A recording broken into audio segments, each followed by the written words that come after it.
Before we dive in, please like and comment. It truly helps this video reach more amazing viewers like you. The film begins on a distant island called Berk, and the island's residents were always facing a big problem because dragons attack them wanting to steal livestock and sheep, but the island's residents aren't afraid and engage in battles with the dragons because the island's residents are from the Viking tribe, and they are a very strong tribe. The tribe's leader, Stoick, orders his son Hiccup to hide because he sees Hiccup as a weak boy and a burden on them.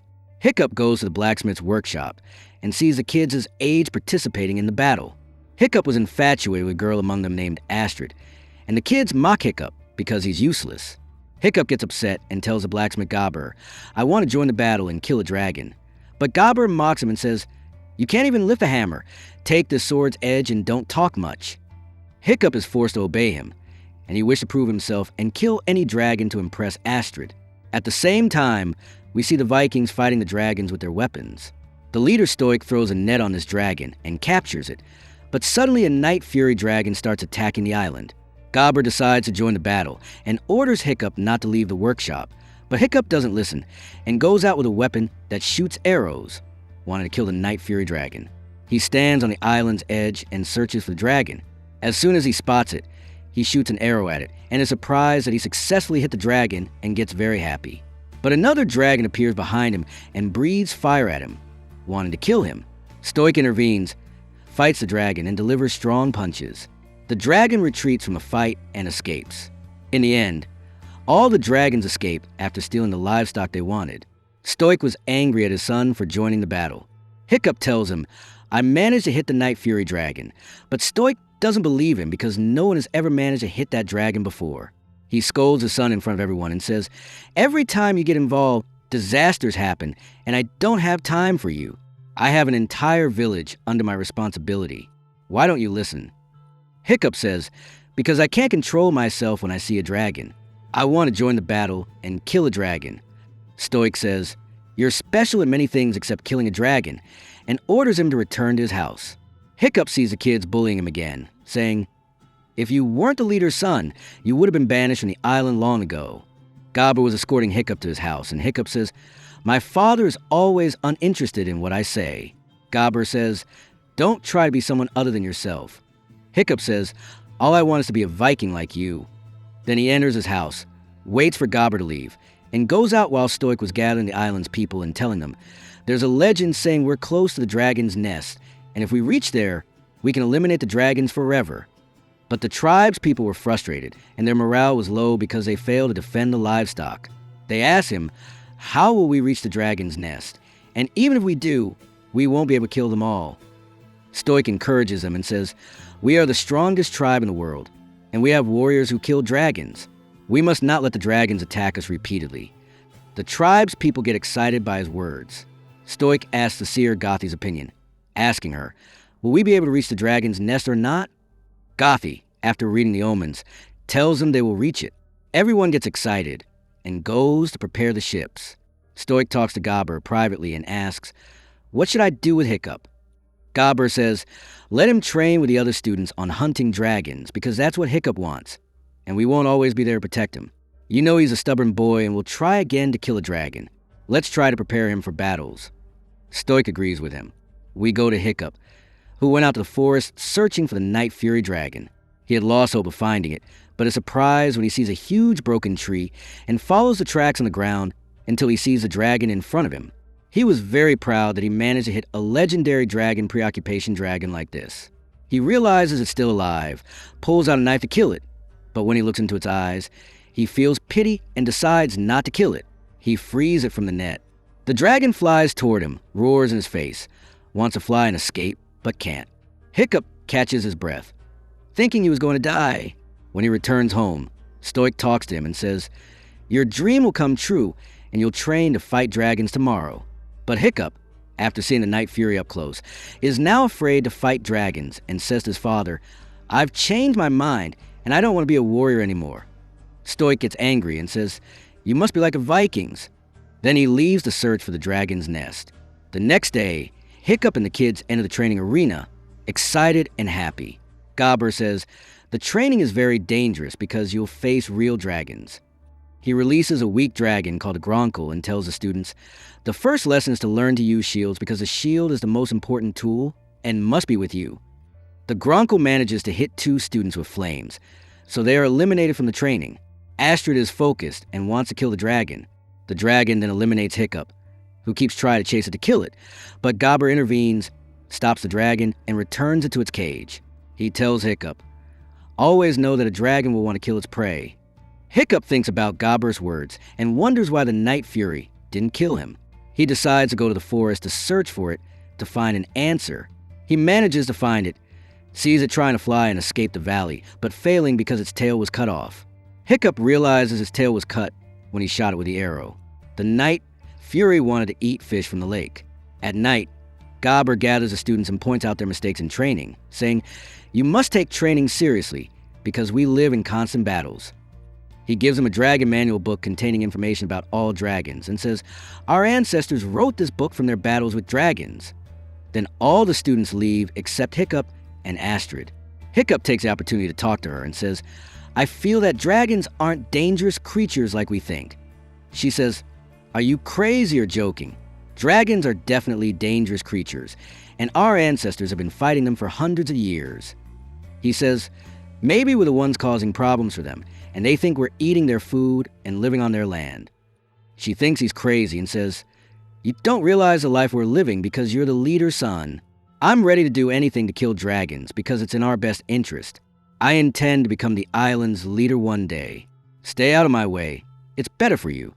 She leaves him. Hiccup opens a dragon manual and reads about all the dragons, but when he reaches the Night Fury, he finds a page empty with no information about it because no one has ever encountered a Night Fury before. The only information written is, don't try to face this dragon because you'll surely die. The next day, Stoick and the Viking tribe are on their way to the dragon's nest, entering a place full of smoke. Suddenly, the dragons appear and attack them.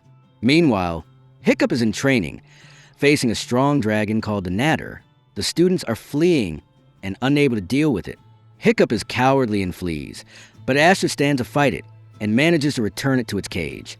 Astrid succeeds in today's lesson and yells at her teammates because none of them took the training seriously. Hiccup takes a fish and goes to the Night Fury, but the Night Fury is scared because Hiccup has a knife. Hiccup throws the knife away, and the Night Fury takes the fish and throws half of it back for Hiccup to eat. Hiccup eats it and thanks him. He wants to touch it, but the Night Fury refuses and sits far away. At night, Hiccup draws in the sand and realizes he drew the Night Fury. The Night Fury draws a path in the sand too. When Hiccup walks on the path, he finds a Night Fury in front of him. This time, the Night Fury lets Hiccup touch him. Hiccup decides to name him Toothless. At night, Gobber tells the students, dragons are very weak without flying and can die easily, unlike humans who can live normally if an arm or leg is cut off. Astrid notices Hiccup has disappeared. Hiccup had gone to make an artificial tail for Toothless to replace the one that was cut off. He spent the whole night making the tail. In the morning, he brings fish to Toothless, but Toothless is scared of a sea snake. Hiccup realizes all dragons are afraid of sea snakes. He leaves Toothless to enjoy the food and installs the artificial tail. When Toothless feels he can fly, he flies without hesitation, and Hiccup rides him, terrified. When Hiccup falls, Toothless falls too, because Toothless can't fly with the new tail unless Hiccup is riding him. The students face a two-headed dragon called the Zippleback, which breathes smoke around them. Their task is to find the dragon and splash water on it, but they all fail, and the dragon knocks them down. The dragon gets very close to Hiccup, but strangely, when it smells Hiccup, it gets scared and retreats. Hiccup grows confident and returns to the cage. Everyone is surprised how this happened. It turns out Hiccup scared the dragon with a sea snake, but doesn't tell anyone the secret. Astrid is shocked that Hiccup succeeded in the test.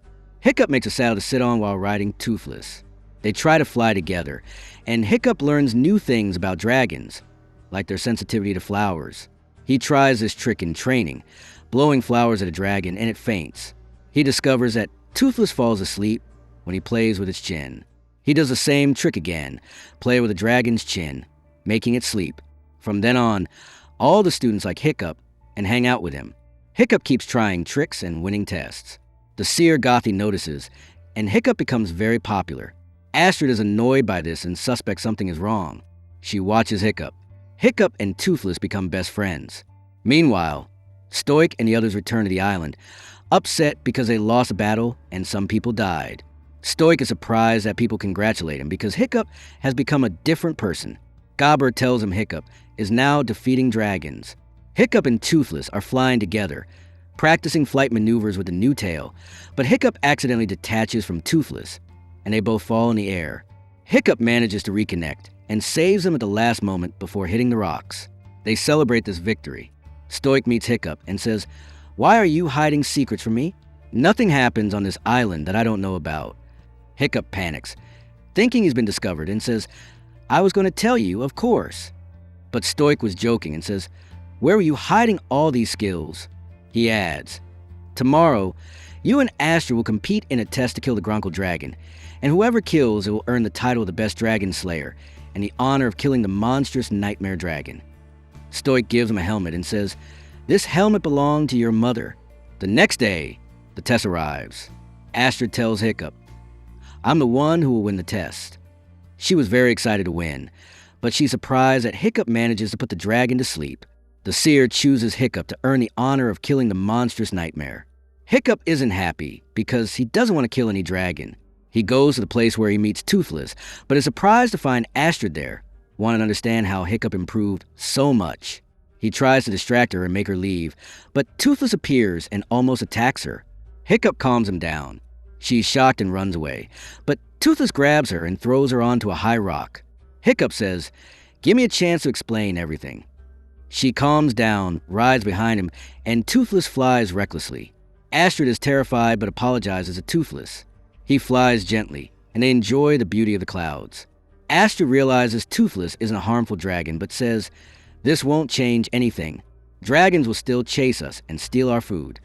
Hiccup doesn't like that both sides remain at war and has no solution. While flying, they see many dragons nearby and realize they've reached the dragon's nest. They enter the place and watch the dragons throw livestock into a deep pit. A Gronkle dragon didn't bring food, so a massive dragon emerges and eats the Gronkle. Hiccup and Astrid are shocked and leave. Now they understand everything. The dragons are forced to steal livestock to offer to the giant dragon, their king, or they'll be eaten. Astrid wants to tell Stoick all the details, but Hiccup refuses, fearing they'll kill Toothless. He says, "Give me until tomorrow and I'll find a solution." She starts to like Hiccup. The next day, Hiccup is supposed to kill the monstrous nightmare in front of everyone. Stoick says, "I'm very proud of my son. If someone told me he'd reached this stage, I wouldn't have believed it. From today, he's one of us." Everyone chants Hiccup's name. He tells Astrid, "I'll try to figure something out." She says, "I'll always support you no matter what." Hiccup enters the arena, grabs his weapons, and faces the monstrous nightmare. But he throws his weapons away, calms the dragon, and says, "I won't hurt you because I'm not like them." Everyone is shocked by what's happening. Stoick gets angry and orders the fight to stop. The dragon feels scared and roars. Hiccup tries to escape from the dragon. Toothless senses Hiccup is in danger, moves, and Astrid intervenes to save Hiccup, distracting the dragon. Stoick orders her to leave. Hiccup becomes the dragon's prey, but Toothless attacks the monstrous nightmare. A battle ensues between the two dragons. Everyone is shocked to see the Night Fury.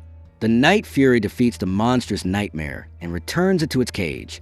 The Vikings intervene, wanting to capture Toothless. Toothless almost kills Stoick, but Hiccup stops him at the last moment. The Vikings surround Toothless and capture him. Stoick orders his men to imprison him. Hiccup tries to intervene, but Stoick orders him not to. Hiccup cries as he watches Toothless. Stoick argues with his son, saying, "Get angry at me, but let Toothless go." Stoick is surprised that Hiccup cares only about the dragon and says, "These dragons took your mother and killed hundreds of people from here." Hiccup says, "We've killed thousands of them. They're defending themselves. Not just that." Hiccup slips and says, "I saw a huge dragon in the dragon's nest eating them." Stoick is shocked and asks, "How'd you find the dragon's nest?" Hiccup slips again and says, "Toothless took us there." Stoick decides to use Toothless to reach the dragon's nest. Hiccup tries to stop him, but Stoick pushes him away and says, "Since you chose to stand with them, you're no longer my son and I don't know you." He orders his men to prepare the ships, imprison Toothless securely, and place him on the ship. Stoick tells Hiccup, "Go back to your house." They set off. Hiccup sits sadly, and Astrid comes to comfort him. Hiccup says, I wish I had killed Toothless when I found him in the forest. She asks, why didn't you kill him? He says, because I'm a coward, the only Viking who can't kill a dragon. Astrid says, on the contrary, you're the first Viking to ride a dragon. Hiccup calms down and says, when I looked into Toothless' eyes, I felt he was like me. Hiccup gets an idea and goes to his training teammates, saying, I need your help to stop my father because he doesn't realize the danger he's facing. They agree to help and ask, how will we reach the dragon's nest? Hiccup says, don't worry, I've thought about it. He releases the dragons they were training with, calms them, and lets his teammates touch the dragons. Each one gets a dragon, and they fly to the dragon's nest. Meanwhile, Stoick reaches the dragon's nest with Toothless' help, sees the mountain where the dragons live, and they camp there, preparing their weapons. Stoick orders an attack on the mountain. After destroying the mountain, all the dragons come out, and the Vikings are surprised they don't fight back, thinking they won. But they have no idea what's waiting for them. The giant red death dragon appears. The Vikings run to their ships, but the red death destroys the ships with flames. Toothless is still imprisoned. Stoick throws a rock at the dragon, but it has no effect. The dragon is about to attack Stoick and Gobber, but Hiccup and his friends arrive on dragons and attack the red death. Stoick is shocked and can't believe his eyes. Astrid gives them a plan to distract the dragon. Hiccup goes to the ship where Toothless is imprisoned and tries to free him, but the giant dragon hits the ship with its leg, causing them to sink. Toothless isn't freed yet. Stoick pulls his son out of the water before he faints and dives to free Toothless. Hiccup rides Toothless, and Stoick says, I just wanted to protect you from any danger. No matter the battle's outcome, I'll always be proud of you. Hiccup is encouraged and takes off. Meanwhile, the Red Death grabs the tail of Astrid Dragon. Astrid breaks its teeth and frees her dragon, but becomes exposed to danger. The dragon might close its mouth on her. She jumps into the air, and Toothless catches her and lands her safely. Hiccup makes Toothless shoot flames at the Red Death, angering it. It chases them, which is what Hiccup wanted. They fly upward, luring the dragon behind them. The Red Death loses track of Hiccup and Toothless. Toothless suddenly appears and delivers quick attacks. The dragon goes crazy, breathing fire around it. Unfortunately, the fire hits Toothless' tail. Hiccup descends toward the ground. The dragon opens its mouth to attack with flames, but Toothless shoots a projectile into its mouth. The dragon is severely injured and crashes into the ground. Hiccup hits its tail and falls into the fire. Toothless follows him at full speed. After the fire subsides, Stoick searches for his son, sees Toothless unconscious, and thinks his son is dead. He falls into deep sorrow and apologizes to his son for not trusting him. Everyone is upset about Hiccup, and Astrid cries, comforting Stoick. But it turns out Toothless saved Hiccup. Their sadness turns to great joy. Stoick thanks Toothless. Hiccup wakes up in his house, surprised to see Toothless there, but shocked that his leg was amputated due to fire. Gobber made him a metal leg. Hiccup leans on Toothless as he walks. The biggest surprise is when he opens the door and sees all the island's people riding dragons, living with them naturally. Stoick approaches him and says, we came back from the dragon's nest flying, and it was a unique experience. Astrid joins him, happy he's okay. Gobber gives Hiccup a new artificial tail for Toothless. Hiccup attaches it to Toothless and tries flying with it. From then on, Berk enters a new era where humans live with dragons in peace. And here we reach the end of the film.